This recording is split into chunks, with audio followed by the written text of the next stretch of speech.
एटा मोर गोटे नुआ चैनल खोला है जोटर कि आपण मैंने खाली कविता गुड़िक पाइबे। आईटा गोटे फास्ट कविताटी मु छाड़ी गोटे छोटिया कविताटी जोटा कि गध कुकुर पर रही कविताटी बहुत सुंदर कविताटी। जड़े लोक थिला घरे पोषिथिला गध और कुकुर दुईटी प्राणी। गध पर घास काटी आनी दिए आ कुकुर को दिए मांस आनी।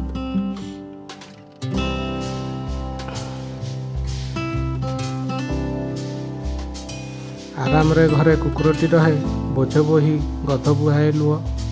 गध विचारला मालिक ताहार कुकुरे दियंती अधिक स्नेह। मने विचारला देखिबाकू दिने कुकुरटा घरे करुची किस। काहीं पाई ताकू मालिक आदर करूछंती घरे नीति दिवस।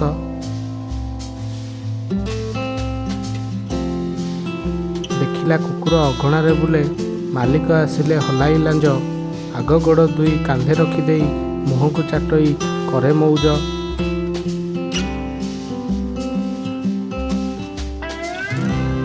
गध विचारला सेपरी कले से मालिकर निश्चय पाइब स्नेह। दिने संज बेले कुकुर परी कांधे गोड़ रखी चाटिला मुह। मालिकर मुह चाटिदेला गध।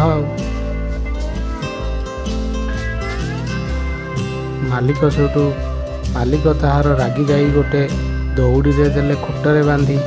मन इच्छा जेते बाड़ी रे पिटिले गध रड़ी कला विकले कांदी। गध कांदिला मालिक बाटेला ताकू। गध विचारला आगे थिली भल एबे बढ़ीगला मोहरी दुख। आउ दिने चेष्टा करिबिनी केबे पाइबाकू मुहे कुकुर सुख। तो ये जना पड़ुछि जे आमे निजर जेतिकी योग्यता अनुसार ही आशा करिबा ठीक। अन्य सह केबे तुलना करिबा नहीं। तेणुक यही कविताटी बहुत भल होइतिबो। आपण माने सब्सक्राइब करेंगे, लाइक कमेंट करेंगे।